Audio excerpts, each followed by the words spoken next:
Sense then okay, it doesn't matter कि तुम इसको बिल्कुल एग्जैक्ट बता रहे हो कि नहीं, ठीक है। अगर 7th वीक होगा तो ये दे शुड डिसअपेयर। इसको मैंने 6th वीक कह रही हूँ मैं, ये देख रहे हो 6th वीक क्यों कह रही हूँ कि यहाँ पे मैं 4th फेरेंजियल आर्च भी नज़र आ रही है, ठीक है। और फिर ये डिसअपेयर हो जाएंगी, 6th वीक का शुरू है क्योंकि 6th वीक के एंड तक तो डिसअपेयर हो जाएंगी। अब यहाँ पे ये देखो, ये कितना क्लियर कट नज़र आ रहा है। What is this? Liver. What is this? मेरा दोबारा गौर करो please, think about it. Body wall से प्रोजेक्शन जारी है, अपर लिम्ब बर्ड है ये, अपर लिम्ब बर्ड, और ये हमें लोअर लिम्ब बर्ड नज़र आ रही है। ये देखो, एक इंटरनल पार्ट हमें क्यों नज़र आएगा ऊपर से, ठीक है। फर्स्ट फेरेंजियल आर्च, बल्कि इसके दो प्रोसेसेस भी नज़र आ रहे हैं। This is the maxillary process and this is the mandibular process. Second pharyngeal arch, third pharyngeal arch और फोर्थ। 6th फेरेंजियल आर्च क्यों नज़र नहीं आ रही? बिकॉज वो सरफेस पे कभी नज़र आती ही नहीं है, ये किताब में लिखा हुआ है, ठीक है। ये क्या है? ये क्या है? ये क्या है? नेज़ल प्लेकोड, नेज़ल प्लेकोड, जहाँ फ्यूचर नेज़ल कैविटीज़ बनेंगी, ठीक है। अच्छा, अब ये हमें क्या नज़र आ रहा है? अब इसमें उन्होंने डेसिडुआ दिखाने की कोशिश की है, ठीक है। Now this is the embryo which is being implanted. और क्या नज़र आ रहा है हमें इसमें? ये अभी हमें इसमें सिर्फ डेसिडुआ नज़र आ रहा है। डेसिडुआ की जो फर्दर डिफ्रेंसिएशन है वो क्लियर नहीं है। What is decidua? डेसिडुआ कैसे? देखो, इसका सिंपल सा जवाब ये है, सबसे सिंपल जवाब, endometrium of a pregnant or gravid uterus is known as decidua. And why we call it decidua? Because it falls off after birth, ठीक है ना। और इसके अंदर इसकी क्या, इसके अंदर कैरेक्टरिस्टिक फीचर क्या है? How can you say the decidual reaction has taken place? That the cells of the endometrial glands will enlarge and they will store glycogen and lipids, ताकि सेकेंड वीक से लेके जब तक प्लेसेंटा नहीं बनता और यूट्रोप्लेसेंटल सर्कुलेशन इस्टेब्लिश नहीं होती, तो इनिशियली ये डिफ्यूजन के थ्रू एम्ब्रियोट्रोफ से उनको न्यूट्रिशन प्रोवाइड करते हैं, दैट्स वाई। अच्छा, अब ये देखो, ये बहुत इंपॉर्टेंट चीज़ है, इसको मैं ज़रा और इधर कर रही हूँ ना। इसमें हमें डेसिडुआ की डिफरेंट लेयर्स नज़र आ रही हैं, ठीक है। Now this is the embryo, ये हमें स्मूथ कोरियन नज़र आ रही है, ये वाइट में जो है। This is Decidua capsularis. What is this? This is Decidua parietalis. What is Decidua parietalis? Anyone? The uninvolved part of endometrium is known as Decidua parietalis. And what is this? Decidua बेसालिस, जहाँ पे हमारे पास placenta का maternal part बनेगा। एक बात याद रखो कि जिस वक्त डेसिडुअल चेंज होती है, it occurs in the first week. हमेशा जो सेकेंड हाफ है एंडोमेट्रियल साइकिल का, it will prepare the uterine cavity for the reception of the embryo. कई दफ़ा क्या होता है कि फर्टिलाइजेशन हो जाती है, लेकिन अगर एंडोमेट्रियल की थिकनेस एनफ ना हो तो एबॉर्शन हो जाता है, and even the person doesn't know कि fertilization had taken place, because this is just after fertilization, और उसके नहीं थोड़े से डिले हो गए पीरियड्स। तो ये जो डेसिडुअल रिएक्शन, ये जो चेंज यूट्रस में यूट्राइन एंडोमेट्रियम में स्टार्ट होता है, it begins during the second half of first week of every uterine cycle. If fertilisation occurs, these changes will be highlighted, ठीक है। And if fertilisation does not occur, तो progesterone oestrogen cut off हो जाएंगे, ठीक है ना।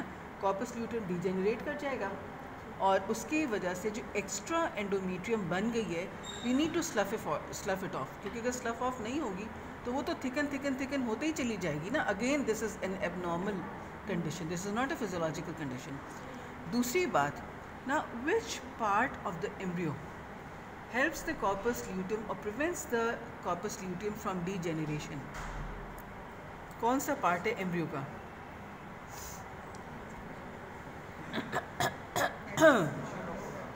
Very good. Syncytial trophoblast.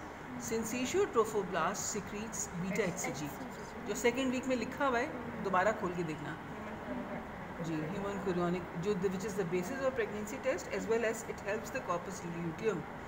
20 days. हाँ, जब तक प्लेसेंटा एस्टैब्लिश नहीं होगा तब तक वो उसको असिस्ट करता रहेगा ताकि वो डीजेनरेट ना हो कॉर्पस ल्यूटियम. जब प्लेसेंटा बन जाएगा तो फिर प्लेसेंटा टेक ओवर कर लेगा. ठीक है, नहीं करेगा तो फिर वो कॉर्पस एल्बिकन बन जाएगा. हाँ, मतलब वो फिर यही होगा ना कि एबॉर्शन हो जाएगा ना अगर वो नहीं असिस्ट करेगा. बिकॉज खाली कॉर्पस ल्यूटियम से जो प्रोजेस्टेरोन रिलीज हो रहा है that is not enough for the thickness and changes which should occur in the uterine endometrium after fertilization. Placenta भी असिस्ट ठीक है. करता है. इवन ये जो केसेस मैं तुम लोगों को इसलिए बता रही हूँ, कल को इंशाल्लाह तुम में से बहुत से ऐसे होंगे जो गायनेकोलॉजिस्ट बनेंगे और कुछ ऐसे भी होंगे जो फर्टिलिटी क्लिनिक्स रन करेंगे इंशाल्लाह ताला.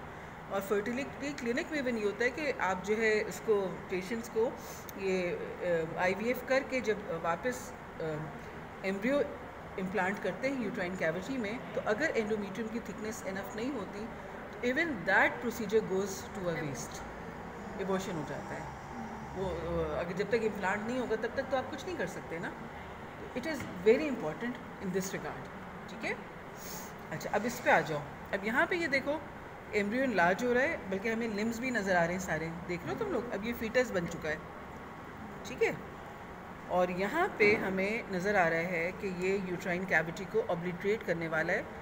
This is the decidua parietalis. This is the decidua parietalis capsularis, the uterine cavity between them. हाँ, यूट्राइन कैविटी का ये हिस्सा बच गया है ना. What is this? Amniotic cavity. Now it is completely इसी जगह पे इसने कम्प्लीटली फिलअप कर लिया है कोरियोनिक कैविटी. फिलअप हो जाएगी फ्लूइड की तो वजह वो से. नहीं, एमनियोटिक कैविटी इनलार्ज किसके एक्सपेंस में होगी? कोरियोनिक कैविटी के इनलार्ज में होगी ना. And they the both membrane smooth Korean भी हमने कहा था वेस्कुलर नहीं रहेगी, है ना. दोनों मिल के एमनियो कोरियोनिक मेम्ब्रेन बना देंगे. यहाँ पे एमनियो कोरियोनिक मेम्ब्रेन बन चुकी है. ठीक है, सही. तभी तो अलग नज़र नहीं आ रही ना, हमें एक कैविटी नज़र आ रही है. अगर इसमें हमें कुछ भी नज़र नहीं आ रहा, इसलिए मैंने इस पर कुछ कमेंट नहीं किया था कि ये क्या है. ठीक है ना. यहाँ पे हमें अब इसको देखो, इसमें क्या नज़र आ रहा है तुम लोगों को? जस्ट मुझे देख के बताओ. This is near term. The embryo is fully form, foetus is fully form. This may be 36 weeks, है ना. कान वान हर कुछ अपनी जगह पर आ चुका है कि नहीं आ चुका है? देखो प्रोपोर्शंस डेवलप हो चुके हैं. और यहाँ पे ये देखो व्हाट इज़ दिस. इसमें हमें एक्चुअली डेसिडुआ कैप्सुलारिस डिसअपेयर हो जाता है बाय 24 वीक्स, लेकिन इन्होंने इसके और इसके बीच की कोई दिखाई नहीं है.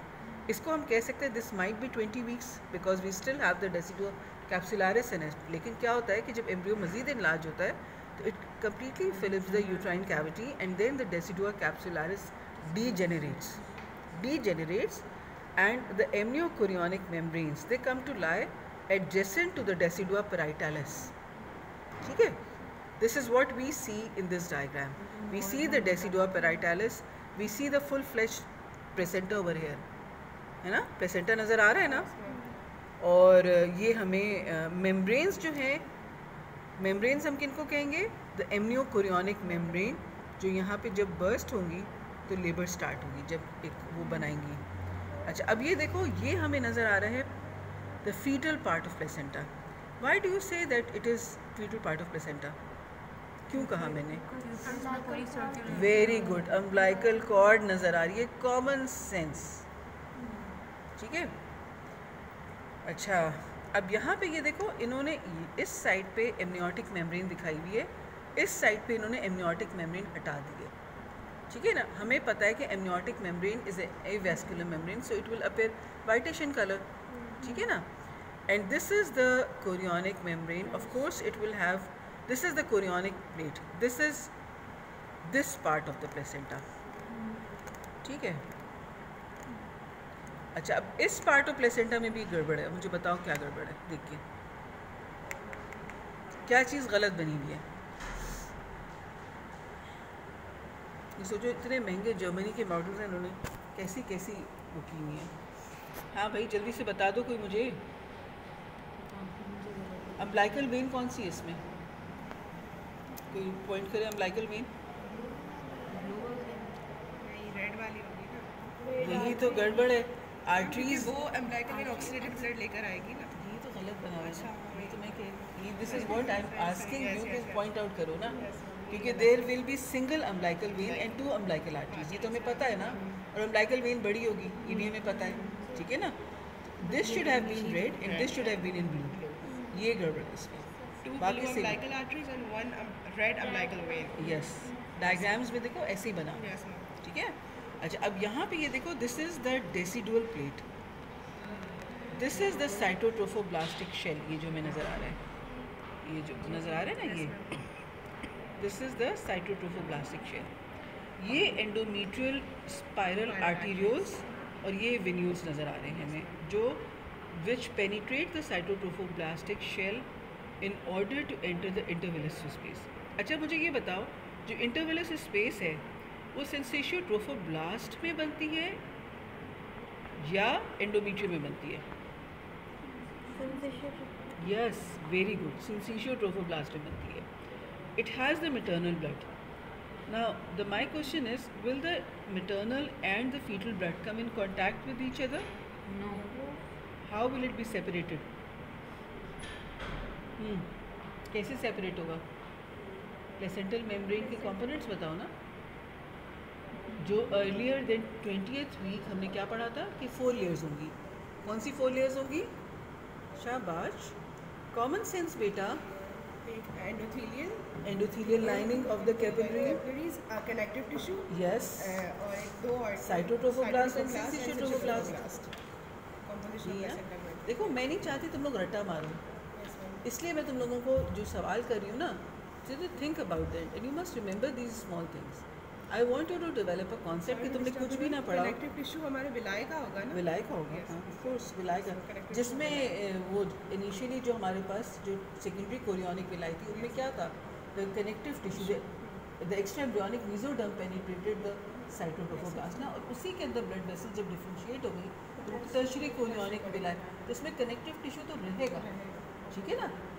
लेकिन जहाँ पे थिनिंग होगी आफ्टर 20 वीक्स क्या होगी? मेम्ब्रेन थिनर, दो shed off लेयर्स, हो जाएंगे। शेड ऑफ नहीं होंगी, वो ऐसी जगहों पर आ जाएंगी कि जहाँ पे the capillaries will come near to the surface of the ताकि विलस। ब्लड फ्लो बढ़ जाने, क्योंकि बैरियर बढ़ा दो, हो रहा है। हाँ, दो शेड ऑफ का वर्ड नहीं यूज़ करेंगे, मैं ये Okay, तुम्हें ma'am. समझाने की कोशिश कर रही हूँ।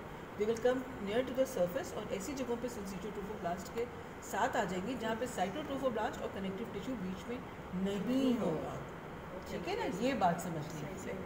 Shade off is the wrong word है because there is no shedding off actually, ठीक है। ये क्या है?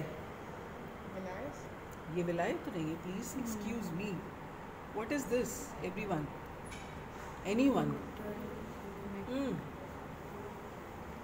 प्लेसेंटल सेप्टा बेटा, placental septa, and what is this? अगर मैं यहाँ से यहाँ तक लूँ, this is one cotyledon on the maternal part, cotyledon है ना ये, और ये क्या है? This is the stem chorionic villus and these are the हाँ ब्रांच कोरियोनिक, जहाँ पे वो होगा, क्या कहते हैं, एक्सचेंज होगा, ठीक है। चलो ये हो गया मॉडल। आपने कौन सा बताया? Between the two placental septa, the area of on the maternal side, between the two placental septa, जो मैंने तुम लोगों को, पता नहीं मैंने प्लेसेंटा पढ़ाया था कि मुझे याद भी नहीं। डॉक्टर यासीन ने पढ़ाया था। अच्छा, जो फुटबॉल की तरह नज़र आता है ना, फुटबॉल तुम सबने देखा होगा ना, उसकी सीम्स में डिप्रेशन होता है जहाँ पे स्टिचिंग होती है फुटबॉल की, और बीच का एरिया खुला हुआ होता है, रेज्ड होता है। तो जो बीच के एरियाज़ हैं, दोज एरियाज आर कॉटिलिडन्स, और जो सीम है जहाँ पे स्टिचिंग होती है फुटबॉल की, those are the areas where placental septa are present, ठीक है। ये चीज़ समझ लो। प्लेसेंटल ये एक्सकवेशन होती क्यों है मज़ीद? ताकि नहीं, ताकि ये इंटरविलस स्पेस इनलार्ज हो जाए, ताकि इंटरविलस स्पेस इनलार्ज हो जाए, बिकॉज नॉर्मल एम्ब्रियोज में at term it has a capacity of 150 ml, which is exchanged about 4 times a minute. ठीक है ना? Oxygen saturation maximum foetal blood की कितनी होती है? 80%. यानी कि जो हमारा फीटस है वो हाइपोक्सिक कंडीशंस में रहता है. समझ में आई? न्यूनेटल जॉन्डिस क्यों होता है? बहुत मुश्किल सवाल कर लिया मैंने. हाँ, चलो काफ़ी आज के लिए इतना. और कोई मॉडल है?